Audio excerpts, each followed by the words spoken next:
संसार के किसी संबंधी के साथ बैठ के किसी की निंदा करो तो 3 घंटा बीत जाएगा, पता नहीं चलेगा। और कथा में 10 मिनट ऊपर हो जाए तो उठ के चलने लगते हैं, व्यास जी को बता देते हैं, बोले बहुत बोल ली, अब चुप करो, समय हो गया, अब तो जाने का समय। क्यों? क्योंकि रस विहार में तो मन चलता है, कभी यहां कभी वहां, न जाने न मन चले तासो रसिक कहिए। इसलिए नागरीदास जी कहते हैं, खैरोई कठिन है भजन ढिंग ढरिबो, तमक सिंदूर मेल माथे पे और साहस सिद्ध सती को सुजरिबो। भजन ना होई खेल खिलौना, जो काचे डोरे सो बांध खिलावे, प्रबल सिंह को छोना। और जितनी ऊंची प्राप्ति होती है, जितने ऊंचे स्थान से गिरोगे, पतन भी उतना ही अधिक होता है, हानि भी उतनी अधिक होती है। इसीलिए रसिक जनों ने सावधान किया है, ये मन मार जिवाइये, जीवत ना आवे काज, मारग रसिक नरेश के लगनो है तिह साज। पर मुझे तो एक ही बात समझ में आती है कि रसिक जनों ने जो मार्ग दिया है उस पर चलने का एक ही तरीका है। जीव अपनी बुद्धि लगाए तो उसका पतन होता है, प्रयास करे तो भी वो गिर जाता है, प्रयत्न करे तो असफल होता है, और इनके आश्रित हो जाए तो उसकी बात बन जाती है। मैं तो कहता हूं कुछ समझ में नहीं आए, सेवक जी एक सीधी सी बात कहे हैं, एक शब्द हरिवंश नाम राख्यो समीप कर, यह जो पर्यो मोई सहज स्वभाव, श्री हरिवंश नाम रस चाव, नाम सुदृढ़ भवतरन को। और वैसे भी इस विषय में सभी आचार्यों का एक मत है कि हरिर नाम हरिर नामेव केवलम, और कोई गति नहीं है। और सेवक जी की वाणी समझ लो आचार्य की आज्ञा है, हित महाप्रभु की आज्ञा सेवक वाणी है। और सेवक वाणी यही कहती है कि कै वाणी हरिवंश की, कै हरिवंश नाम, सेवक शरण कहाँ रहे, अनत नहीं विश्राम, कै वाणी हरिवंश की, कै हरिवंश नाम। सीधे सीधे नाम को आश्रय हो जाए, नाम की कृपा से रूप हृदय में आवेगो, रूप हृदय में स्फुरित होएगो तो प्रिया और लाल की लीला के चिंतन को अधिकार बनेगो। और लीला चिंतन करते करते जब ये देह छूटेगी तो जाए के प्रिया जी के श्री चरण कमलन में स्थिति बनेगी। सर्वप्रथम नाम को आश्रय ले, नाम की कृपा से रूप हृदय में आवे। एक होता है प्रिया जी के रूप की कल्पना करना, एक होता है लीला की कल्पना करना, और एक होता है लीला का चिंतन करना। दोनों बातों में बड़ा भेद है। कल्पना करोगे तो मन बुद्धि की कल्पना है, उससे आत्म को सुख नहीं होगा। नाम की कृपा से जो रूप हृदय में स्फुरित होगा वो हृदय को सुखी करेगा। इसीलिए ध्रुवदास जी ने पहला मार्ग दिया है, प्रथम नाम हरिवंश रट रसना दिन रहे। और जपने के लिए नहीं कहा। बड़ी विलक्षण ये बात है कि ना सेवक जी जपने की बात करते हैं ना ध्रुवदास जी। सेवक जी भी कहते हैं नाम रटत आई सब सो।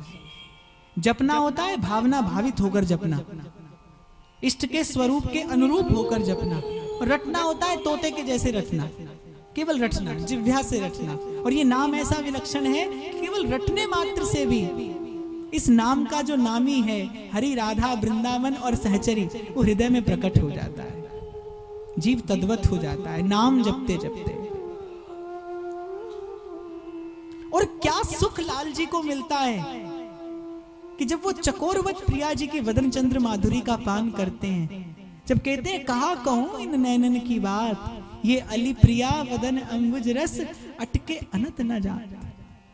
क्या लाल जी की विकलता है, श्रुति पर कंज दृगंजन कुछ बिच मृगमद है न समात। जय श्री हित हरिवंश ना बिसर जलचर झांचत सांवल गात। श्याम सुंदर याचना करते हैं, क्या सुख मिलता है, क्या लाल जी का सुख है, क्या प्रिया जी का हृदय का वो विचित्र प्रेम है कि अंक स्थिते पि दैते किमपि प्रलापम। हा मोहनेते, हा श्याम सुंदर, हा प्रीतम, कहां गए। ये अद्भुत प्रेम कैसा है कि ना आदि ना अंत विलास करें दो, और लाल प्रिया में भई न चिन्हारी, जो आज तक दोनों में पहचान नहीं हुई। ठाकुर जी को कभी संतोष ही नहीं हुआ इस बात का कि प्रिया जी ने मुझे कभी दृष्टि भर के देखा ही नहीं। प्रिया जी के नैन जो हैं वो अर्ध निमीलित रहते हैं, पूरे नहीं खुलते कभी। प्रिया जी की जो चितवन है वो अर्ध निमीलित है। अर्ध निमीलित क्यों है? जैसे जब कोई बड़े नशे में छका हो तो उसकी आंख नहीं खुलती। प्रिया जी सतत लाल जी के प्रेम में छकी रहती हैं, और लाल जी के प्रेम की छकन इतनी गहन, इतनी गंभीर है। प्रिया जी के हृदय का प्रेम इतना गंभीर है कि कहने में आता नहीं। और ध्रुवदास कहते हैं, अगर ये हृदय का प्रेम सिंधु कभी मर्यादा तोड़ के उमड़ पड़े, उमड़े जो मरजाद तज कापे रुक्यो जाए, फिर ये किसी पे रुकेगा नहीं। प्रबोधानंद सरस्वती पाद कहते हैं, जब श्री राधा अपनी मधुमती नामनी वीणा हाथ में लेकर और मधुर आलाप करती हैं तो वंशी मौन हो जाती है। यमुना का कल कल कल कल करना, वो जो यमुना का कल कल स्वर है वो भी विश्राम ले लेता है। शुक पिक मौन हो जाते हैं, चुप हो जाते हैं। सहचरियां प्रेम रस से मूर्छित प्राय हो जाती हैं जब प्यारी प्रिया एक मधुर आलाप लेती है। ठाकुर का प्रेम, लाल जी का प्रेम कहने सुनने में आता है। ये लाल जी का प्रेम है, ये लाल जी की अद्भुत आसक्ति है कि महाप्रभु कह रहे हैं, अति आसक्त लाल रस लंपट। उनका प्रेम कहने में आता है कि प्रिया जी का एक कटाक्ष शरपात होता, यस्या कटाक्ष शरपात विमूर्छितस्य, ठाकुर जी मूर्छित हो जाते हैं। वेणु करान निपतित है स्खलितम शिखंडम, भ्रष्टम च पीत वसनम ब्रजराज सूनो। ऐसी विलक्षण, ऐसी विव्वल स्थिति लाल जी की हो जाती है। एक कटाक्ष शरपात प्रिया जी का होता है। सहचरियों पर प्रिया जी के रूप का अलग प्रभाव पड़ता है। लाल जी प्रिया जी का रूप पान करते करते और तृषित होते हैं। जो जो रूप पान करें निमिष न चैन धरें, त्यों त्यों प्यास बाढ़े अति क्यों हूं ना पत्याते हैं। प्रेमी के भाग्य में सुख नहीं होता, प्रेमी के भाग्य में तो एक विलक्षण पीड़ा होती है। लेकिन प्रेमी उस पीड़ा का आस्वादन करता है, और इसी अद्भुत पीड़ा का आस्वादन करने के कारण ही अति आसक्ति लख लाल की रीझे व्यास कुमार। महाप्रभु जो अनन्य मधुकर हैं प्रिया जी के चरणारविंद के, प्रिया जी के पाद पद्मों के, लेकिन लाल जी के चरणों में रति मांगते हैं। राधा नाम सुधारसम रसयितुम जिव्यास्तु में विव्वला, पादौ तत्पदकांकितासु चरताम वृंदाटवी वीथिषु, तत्कर्मैव करे करो तुम हृदयम तस्या पदम ध्यायता। और रति किस में मांग रहे हैं? तद भावोत्सवतः परम भवतु मे तत् प्राणनाथे रति। आपके इन श्याम सुंदर में, आपके इस भावोत्सव में पगे रंगे झके इस प्रियतम में मेरी रति हो। क्यों? क्योंकि लाल जी की अनन्य आसक्ति, लाल जी की अत्यंत आसक्ति प्रिया जी में देखकर महाप्रभु रीझ गए कि प्रेम हो तो ऐसा हो। और गाया, प्रीत की रीत रंगीलो ही जाने, यद्यपि सकल लोग चूड़ामणि दीन अपन पो माने। यहाँ कोई बहुत बड़ा व्यक्ति आ जाए ना कथा सुनने, तो वो आते ही पहले तो ये देखेगा कि मुझे आगे बैठाया कि नहीं लाकर, माला पहनाया कि नहीं पहनाया।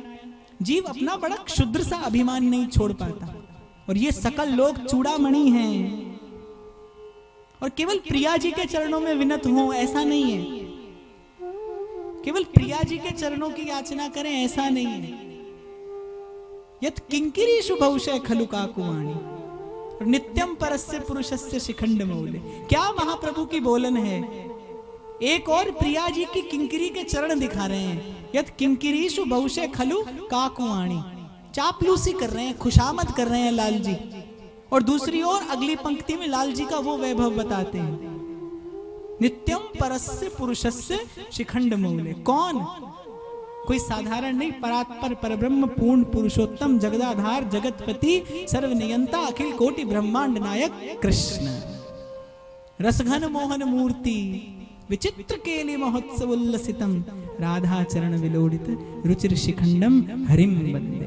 अर्थात मैं उन कृष्ण की वंदना नहीं करता, मुझे उन कृष्ण में प्रेम नहीं है, मुझे उन कृष्ण में रुचि नहीं है जो जगदाधार है।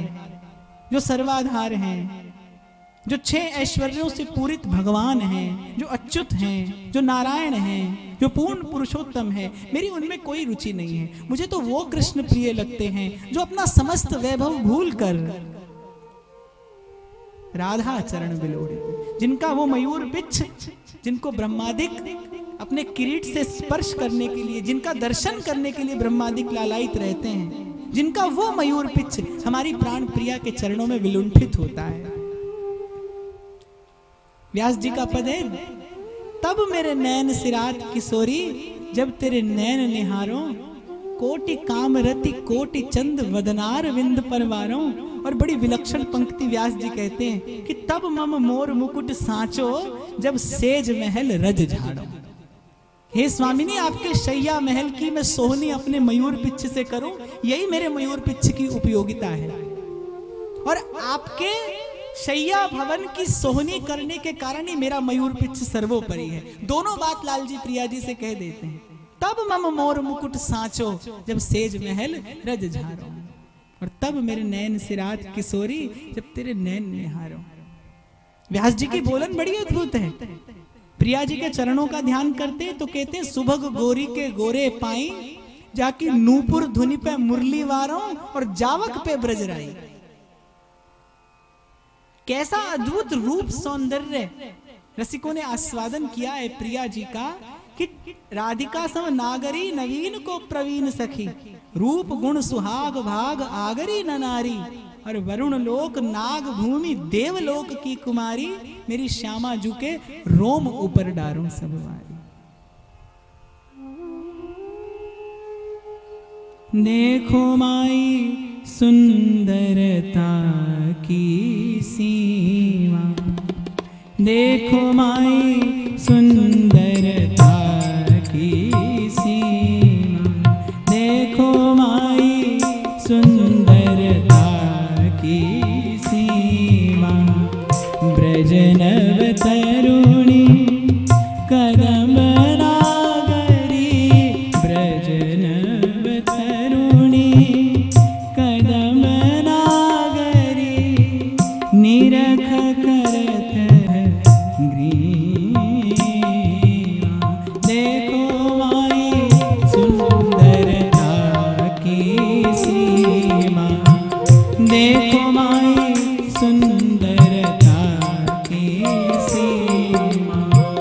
जो को कोटि कल्प लग जीवे, जो को कोटि कल्प लग जीवे, रसना कोटिक पावे, रसना कोटिक पावे। तौ रुचिर